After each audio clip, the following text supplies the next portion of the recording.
A notorious cryptocurrency scammer, Dr. Ruja Ignatovia, made billions of pounds selling a fake cryptocurrency called OneCoin.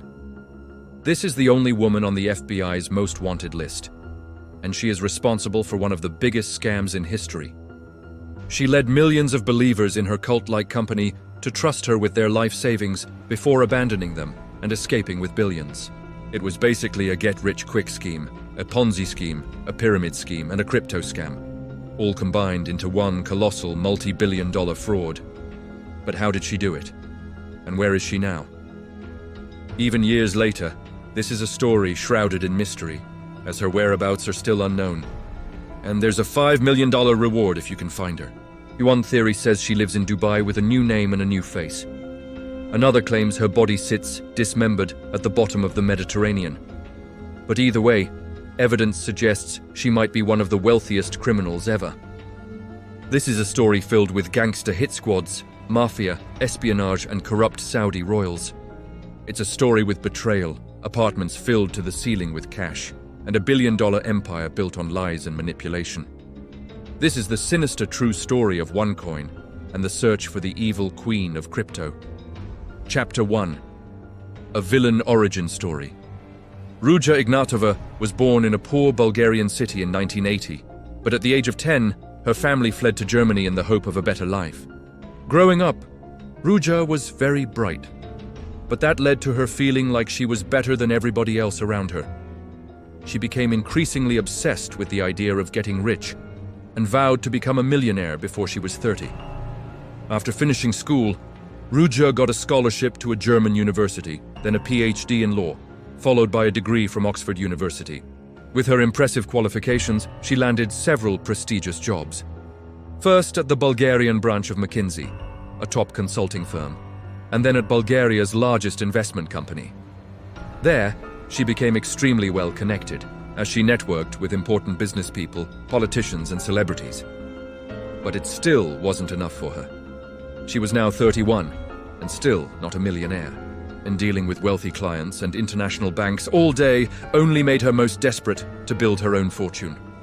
So in 2013, she started to seriously research Bitcoin, a new idea in finance that had started to get people's attention. At the time, Bitcoin was only a few years old, but its price had recently been shooting up. Because of Ruja's financial background, as well as her extensive network, she was in great demand to speak about cryptocurrency at seminars and events around Europe. And at one seminar in November of 2013, a man called Sebastian Greenwood watched her speak, and how well she captured the crowd during her crypto talk. After she left the stage, Sebastian pushed his way over to her and asked a question that would change her life forever.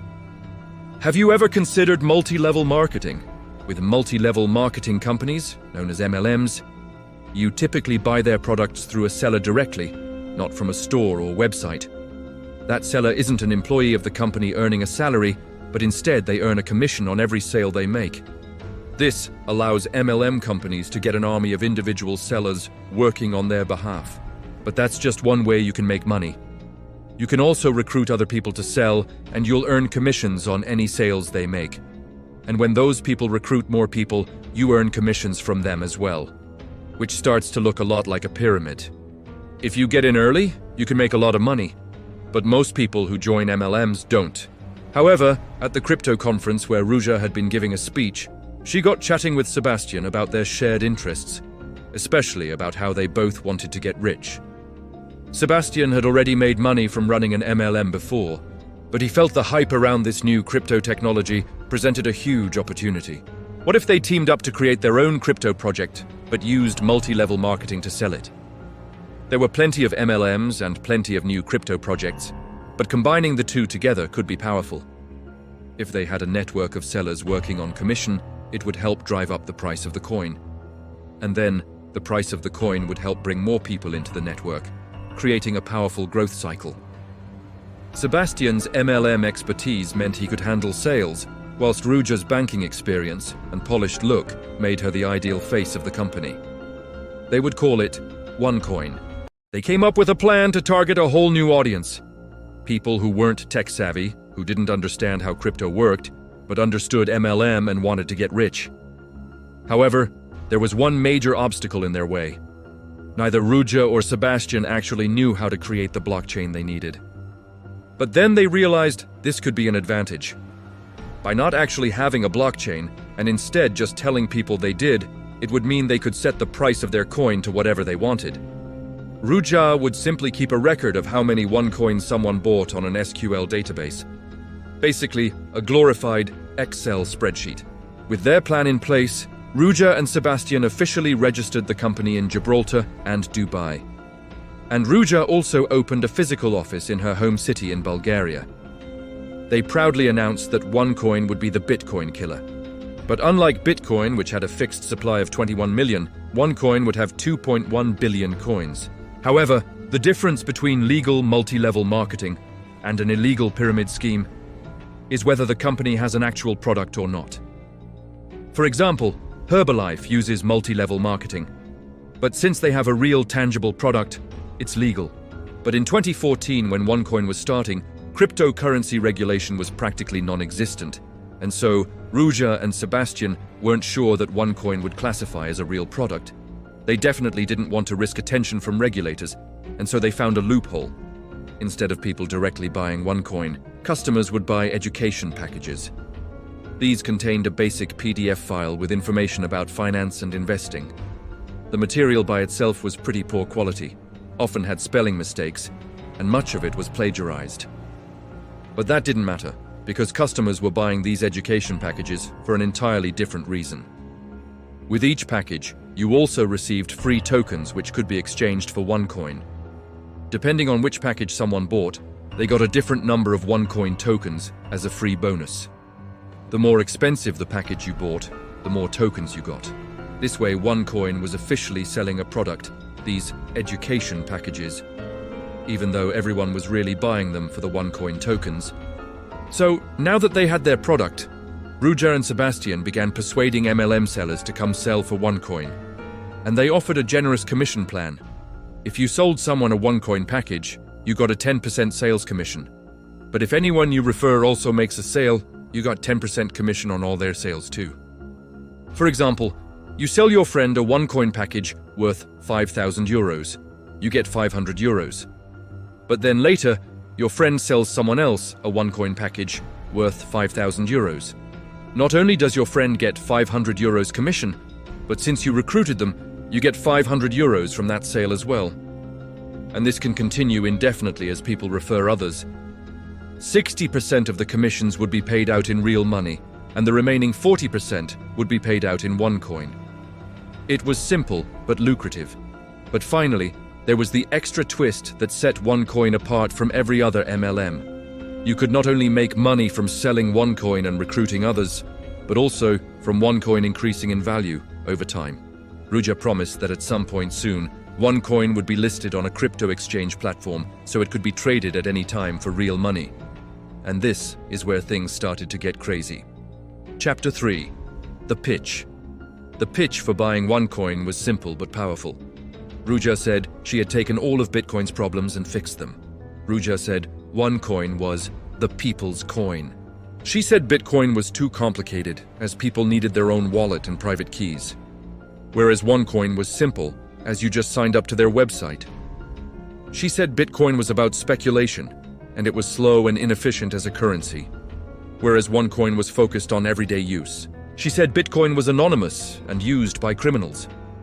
Whereas OneCoin was centralized and monitored, so it was safe from crime. And finally, Bitcoin's founder was unknown and had disappeared. Whereas the founder of OneCoin had a degree from Oxford and was seemingly a very trustworthy and competent businesswoman. Ruja frequently talked about her time working for McKinsey, consulting for Fortune 500 companies, and working with Wall Street banks. So Ruja had everything she needed to make OneCoin seem instantly trustworthy. Ruja then began speaking at live events and hosting webinars. She toured the world doing radio shows, interviews, and anything she could to sell people on how OneCoin would change the world. And she always emphasized her PhD, referring to herself only as Dr. Ruja. She essentially created a new public persona. Whereas Ruja's fashion sense used to be understated, Dr. Ruja wore bright red lipstick and eye-catching designer dresses. And in videos, she prominently displayed her degrees on the wall behind her and spoke about having lots of money. Now at this point, one news story was going viral about a man who spent $27 on Bitcoin in 2009. And now that the price had shot up, his crypto made him a millionaire. And there were countless more stories of ordinary people getting in early on Bitcoin and making life-changing money. So Ruja exploited this fear of missing out, as nobody wanted to miss out on the next big crypto. OneCoin felt like people's chance, and Ruja assured everyone OneCoin would eventually be even bigger than Bitcoin. Meanwhile, Sebastian recruited more of his connections from the MLM world, who were top sellers. Using their networks and OneCoin's lucrative promises, the scam was fully underway. A lot of sales came from parties, lunches, and DMs on Facebook. Many people got introduced to OneCoin from someone they knew with a simple message. "Do you know about Bitcoin?" "Well, I heard about a new cryptocurrency that's going to be even bigger." Little did these people know they were getting their friends and family to invest in a giant scam. But OneCoin's biggest sales channel of all was public live events. They always reminded the audience how they'd missed out on Bitcoin, and that this was a once-in-a-lifetime opportunity to get in early on a new and better crypto project. Through a combination of misplaced trust, greed, playing on people's emotions, and fear of missing out, Ruja and Sebastian got people from all over the world to start buying OneCoin packages. And of course, those people who bought in then told other people. And so, word began to spread and momentum began to build.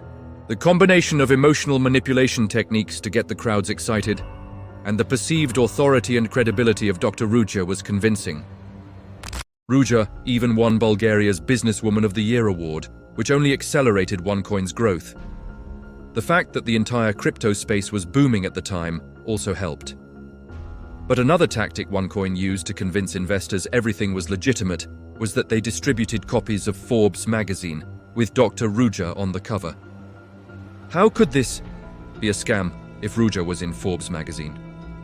What they didn't realize is that she'd simply paid for an ad in Forbes, which appeared a few pages into the magazine, and she then tore off the first few pages to make people think she was the cover star.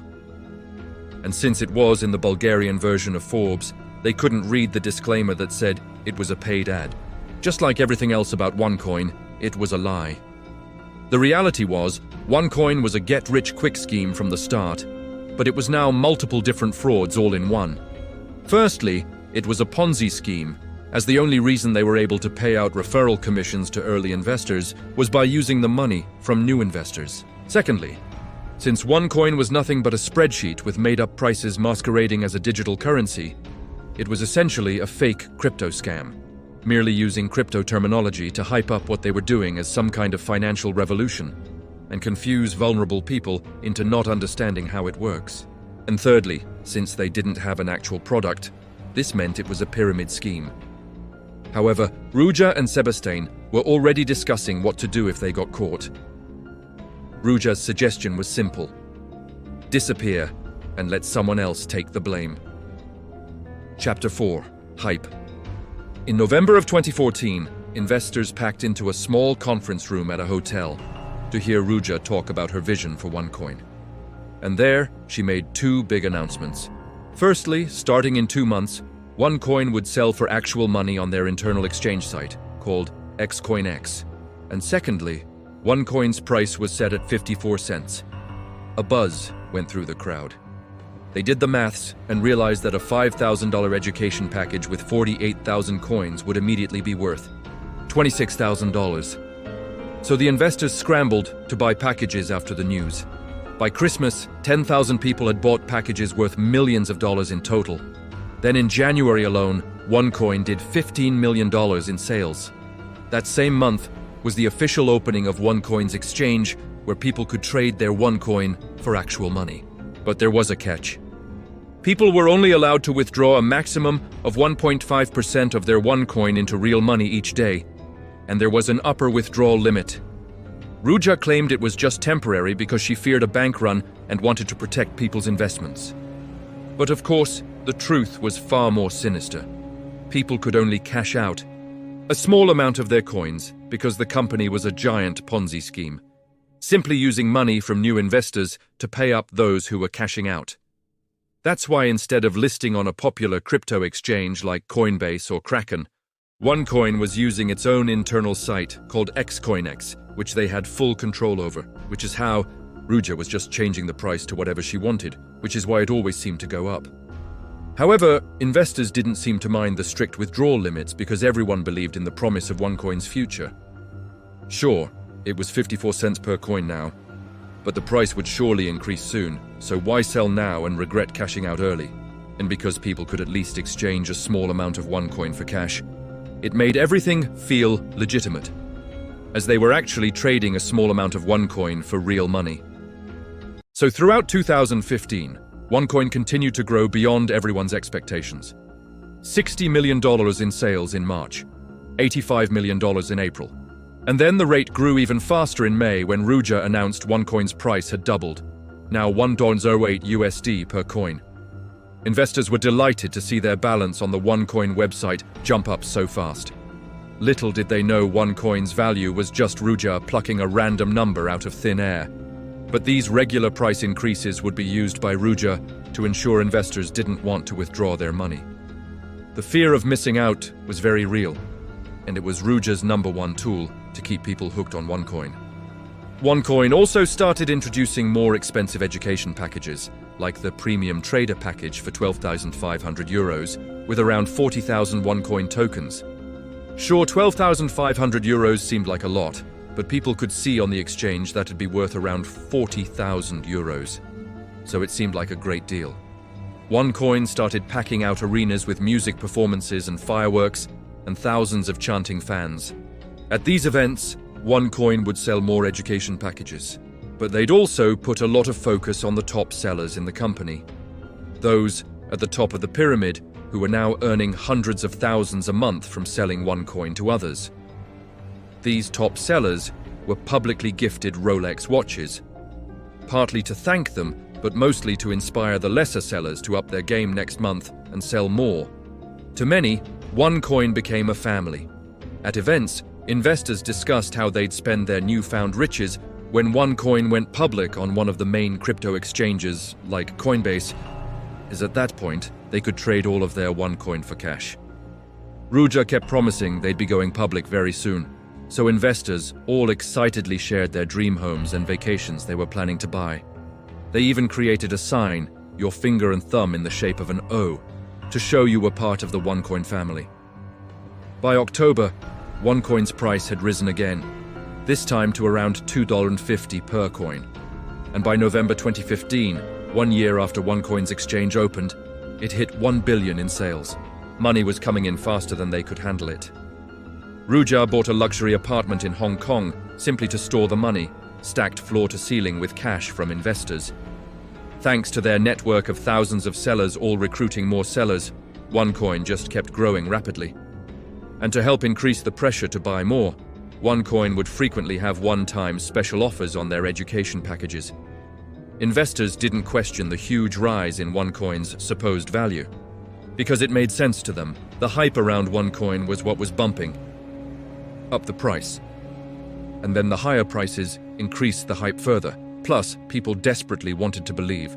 For hundreds of thousands of regular people all across the world, OneCoin was a beacon of hope. For some, it represented the opportunity to escape a dangerous country, send their children to college, or finally stop being so worried about money. A family from a council estate in London invested $20,000. A single mother in Tennessee invested $100,000, and more than 50,000 Ugandans had joined the pyramid. Some of them selling their homes, their land, and even their animals to get in. But OneCoin was growing far faster than Ruja had ever imagined, and this was about to bring some major problems. Chapter 5. More money. More problems. By the end of 2015, OneCoin was growing too big, too quickly. Of all the money coming in, 1/3 of it was paid out as referral commissions, which meant tens of millions of dollars had to be sent to over 100 countries around the world. Even with Ruja's financial background, moving millions of dollars each month into her various accounts was bound to attract attention.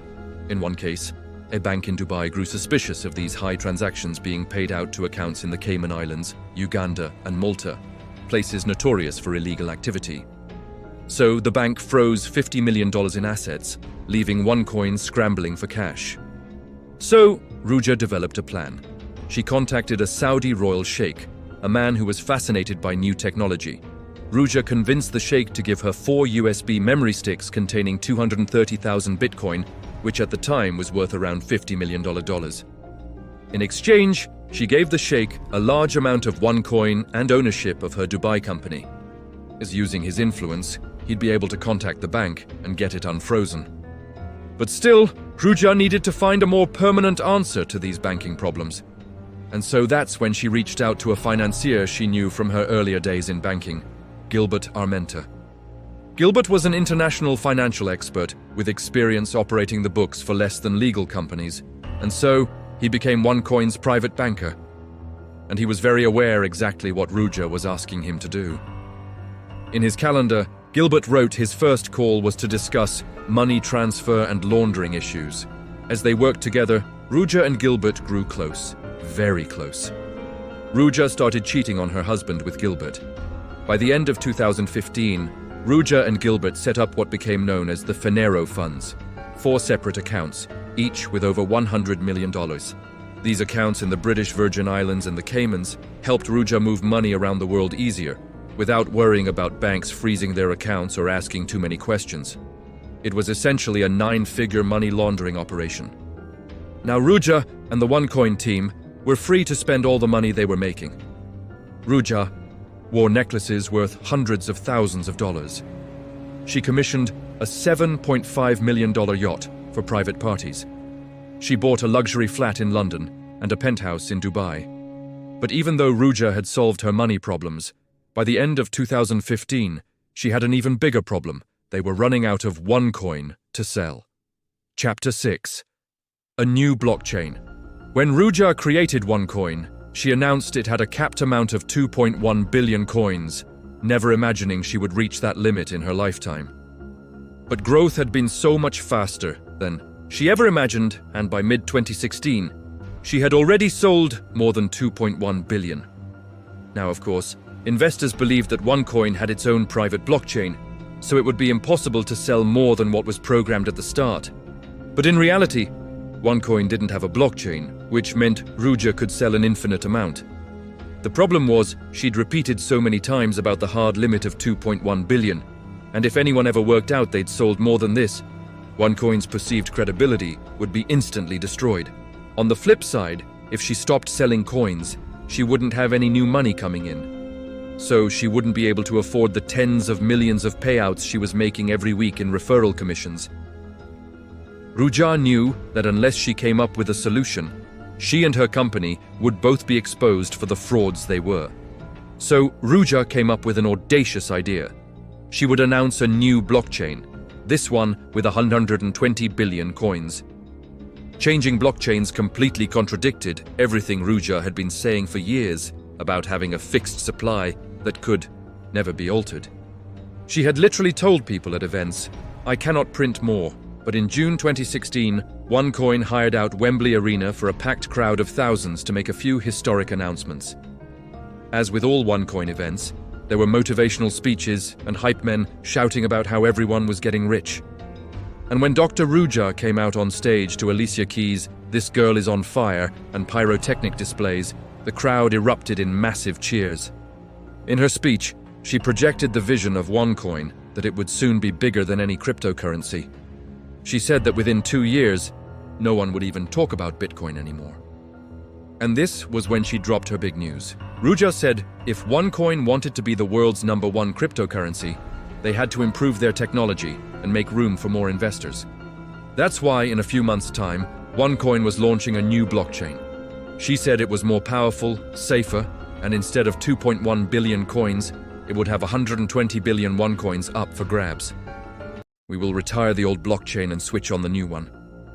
But Ruja promised that in October, when the new blockchain came out, the price per coin would stay the same. And as a thank you to their loyal supporters for getting in early, investors would have their OneCoins doubled. "What we will do as a company, we will double the coins on your account." People wept. They cheered. they posted on social media about becoming rich. Investors were so excited by this news that they didn't stop to consider the truth, that Ruja had just violated every financial, investing, and crypto rule there was. If you significantly increase the supply of coins, the value of each coin should fall drastically. And yet, Ruja was somehow saying the price was staying the same. It didn't make any economic sense, but the announcement about their coins being doubled worked as a perfect distraction. But wait, there's more. Ruja also announced a new Ultimate Trader education package that cost a whopping $118,000. But because Ruja had made a point to say that people's coins were only ever going to be doubled once, people rushed to buy this useless new education package so they could get double coins. Ruja said the package would give you enough OneCoin to earn 14 million euros once the new blockchain launched, so people teamed up and took out loans to afford it. And sure enough, in October 2016, OneCoin users logged into their accounts, and as promised, their coins appeared to have doubled. Better yet, OneCoin's price had increased again. It seemed like everything was going perfectly. Of course, in reality, the price of OneCoin was merely a number invented by Ruja, that she periodically increased to keep investors happy. And they could still only sell a tiny fraction of their OneCoin for actual money. But most of OneCoin's non-technical investors were too indoctrinated to question anything. And they didn't want to, because when OneCoin finally went public, they'd be set for life.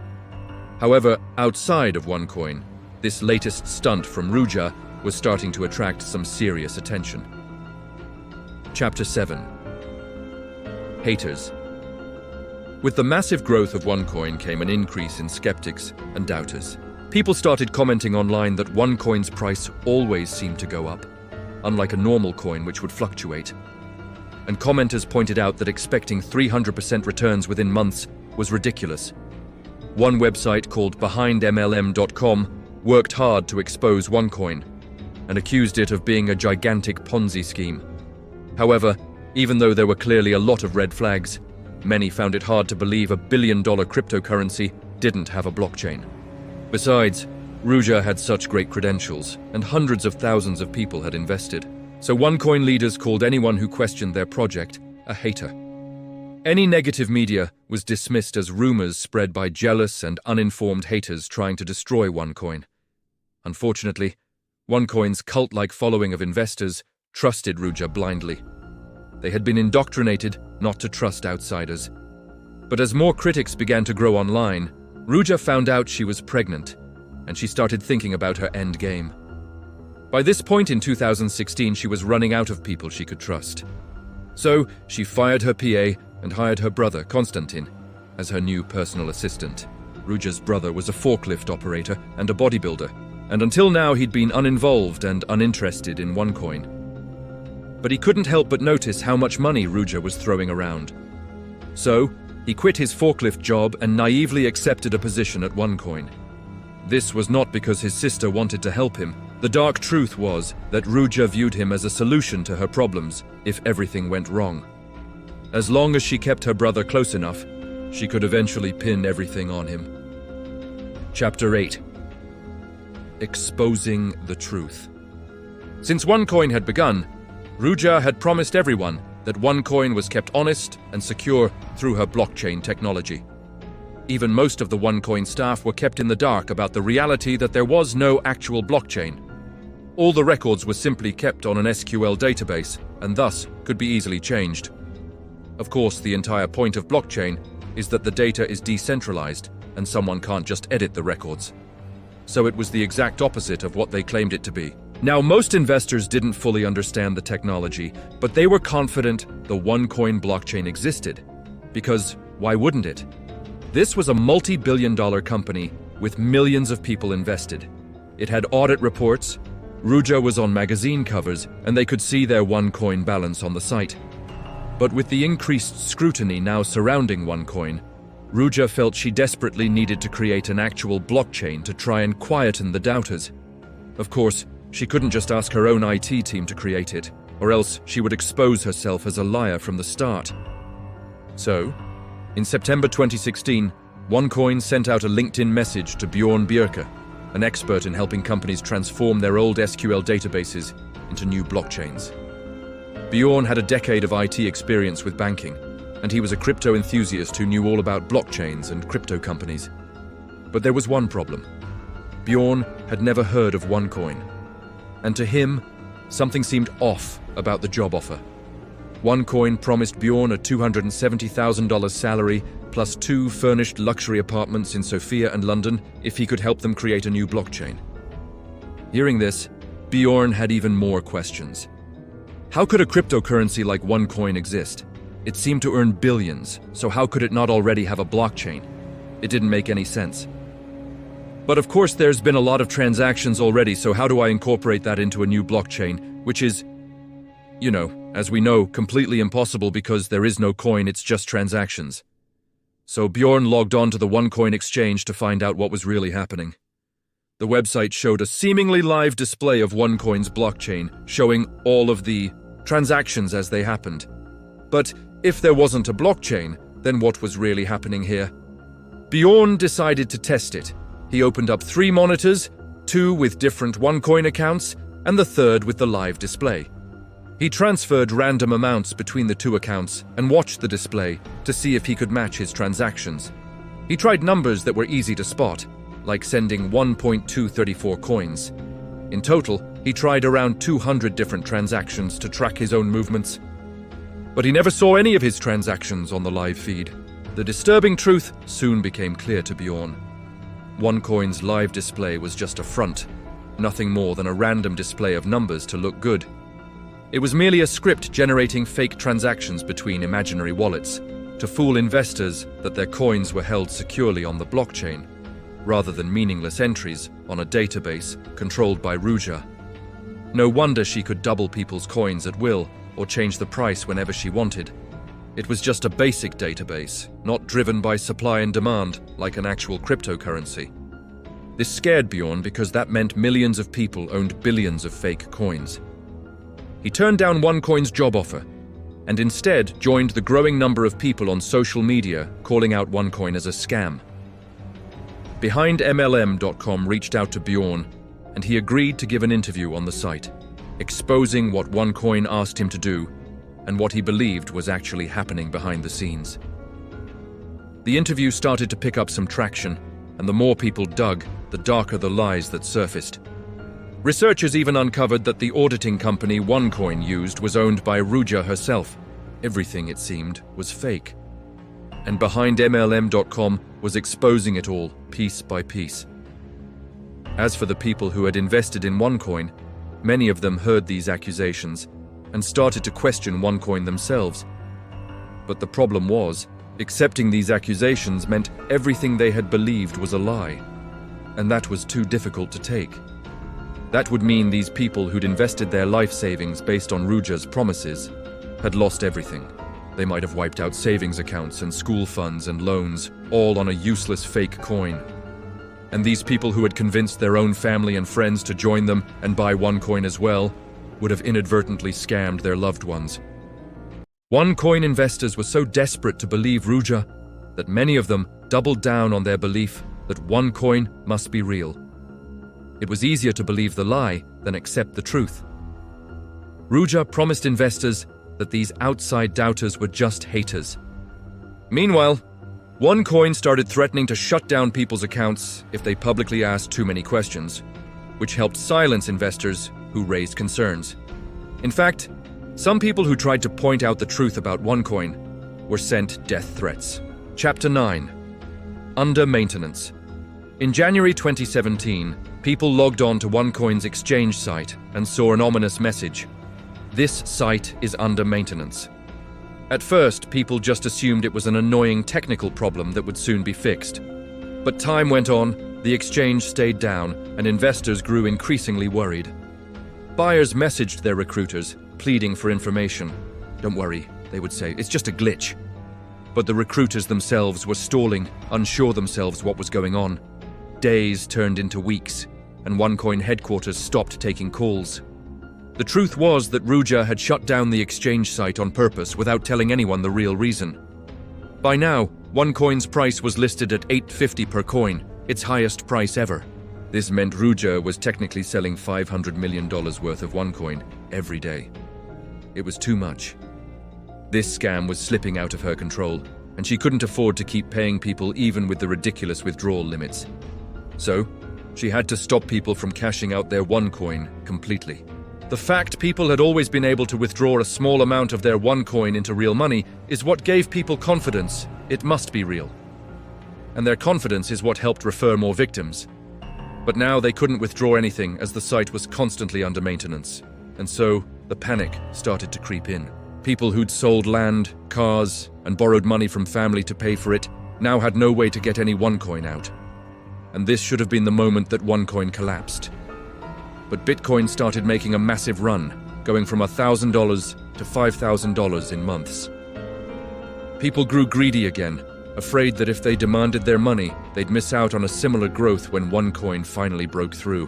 Plus, when Ruja finally broke her silence about the exchange being down, she tried to wave away all concerns by offering some good news. Ruja claimed that the exchange was simply shut because they were finally having an initial coin offering, launching OneCoin on a public exchange site. Her followers had been waiting for this for years, as it would allow many of them to cash out fully and become incredibly wealthy. The only catch was that she said people had to wait a little while longer for the paperwork to go through, but she urged them to be patient. In reality, Ruja was stalling and had secretly been planning something very different. She knew that OneCoin was in serious trouble. With all the negativity online and allegations of being a scam, fewer people were buying OneCoin, leaving her with less money to pay out those commissions and cash outs. Just like any Ponzi scheme, it only works until people stop getting paid. And Ruja knew the end was near. Ruja had never planned for OneCoin to get this big, but now it was too big to disappear under the radar, as OneCoin's all-time revenue had recently surpassed $3 billion. So she grew increasingly stressed and announced to her team she was stepping back temporarily, using the excuse of extended maternity leave after having her baby. Her brother Constantine took over in the meantime.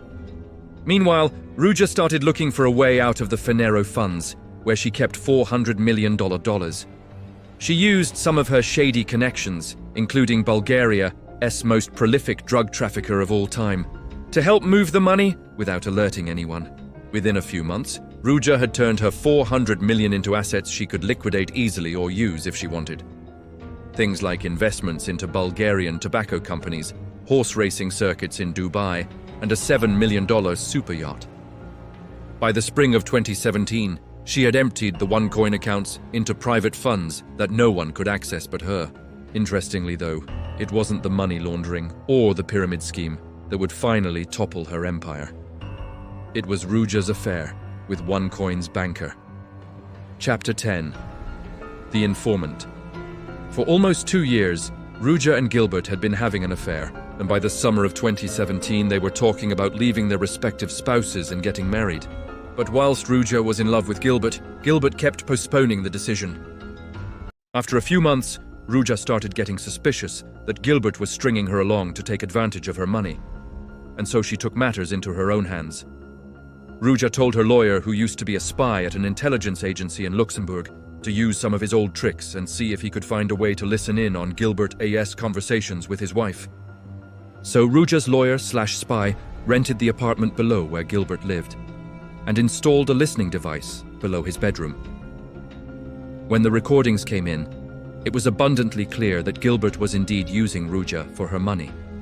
But they also revealed something else, and it kept Ruja up at night. The FBI was investigating Gilbert for an extortion charge that was completely unrelated to OneCoin. But Ruja was afraid that they would find incriminating documents about her on Gilbert's computers. And it was even worse than Ruja feared. In September of 2017, US authorities had already secretly indicted and arrested Gilbert on money laundering and extortion charges. And Gilbert had turned on Ruja immediately, offering to become an informant to help the feds build their case against OneCoin and Ruja. The FBI started recording all of Gilbert's calls between himself and Ruja. By this point, Ruja was very paranoid about OneCoin's future and her escape plan. So she called Gilbert every day to talk about her money, completely unaware that Gilbert had sold her out and become an FBI informant. Even though they used an encrypted line. At one point, Ruja scolded Gilbert to be more careful with what they said on the phone. What she didn't realize is that FBI agents were sitting right next to him, listening to her every word. Meanwhile, the OneCoin network was getting noisy and restless, demanding answers. Ruja kept trying to stall for time, promising answers and big plans very soon. But in the midst of all this, in October 2017, Ruja called her brother, Konstantin, and demanded he book a flight for her in a few days' time to Vienna. The next day, she called him again to book another flight on the exact same day, but this time to Athens. Konstantin was confused, but Ruja assured him she'd be back soon. On October 25, 2017, Ruja boarded an early morning flight from Sofia to Athens. This was the last time anyone would ever hear from her. Chapter 11. Gone back at OneCoin, no one, not Sebastian, not OneCoin staff, not even her brother Konstantin knew what was going on. No one could reach Ruja. She was scheduled to speak at a conference in Lisbon, but she never showed up. News of her disappearance spread throughout the OneCoin community. Although top sellers and staff tried to quiet the panic, nobody had any real answers to give. The exchange website wasn't working. The plans to list on a public exchange were delayed again, and their beloved leader was gone. Finally, in January 2018, Bulgarian police conducted a raid of OneCoin's head office. With warrant in hand, they burst in and took servers, laptops, files, and anything else they could find. Authorities were able to prove that there was no blockchain, no crypto coin, and no money left in the OneCoin accounts. Many of OneCoin's victims were normal, everyday people. As the realization sunk in that they would never get their money back, they grew increasingly depressed, and some even threatened to end their lives. There are two ways to count up the losses of this scam. The first is how much people actually spent buying OneCoin, with estimates ranging from $4 billion to $15 billion. The second way is to count up the loss of what people expected they had, which was far higher. For context, with Bernie Madoff's Ponzi scheme, which lasted for decades and had been considered the largest Ponzi scheme ever, people's paper loss was $60 billion. In comparison, those who weren't able to cash out their OneCoin were owed over $100 billion. Around 3.5 million people are believed to have bought into OneCoin. Of those, only 50,000 are believed to have made any money. Within that group, just 5% took almost all of it, and none of them were regular investors. So there were a tiny fraction of people at the top of the pyramid who got in early and made money from just referring others. But the vast majority of people involved lost everything, and many now faced financial ruin. OneCoin was constantly bombarded with demands for refunds. Refunds they could never give because the billions were gone. Over the next few months, financial analysts working with international police found that Ruja had used just about every trick in the book to conceal the money she was collecting from people. Shell corporations owned other shell corporations, all registered in various countries in the names of unsuspecting people she had paid to sign the papers. As for Konstantin, in Ruja's absence, he had become the face of OneCoin. Unfortunately for him, he learned too late that his sister had been planning to put him in this position all along. Back in 2014, before OneCoin had made a single sale, Ruja already knew her exit strategy. In a leaked email, Ruja wrote that should everything go wrong, she would disappear and leave the blame on someone else, and that person turned out to be her own brother. Even though Konstantin valued loyalty to family above all else, he found out his own sister had betrayed him, using him from day one so she could be free with her billions. However, Konstantin was definitely not innocent himself. Maybe when he first came into the company he had initially just been Ruja's assistant, and he knew nothing about running a business or cryptocurrency. But in a leaked message between him and Sebastian, they described people who had invested in OneCoin as idiots. Konstantin said, "As you told me, the network would not work with intelligent people." He was clearly well aware of the scam, just not aware that he was the fall guy. And things soon got worse for him. Shortly after Ruja,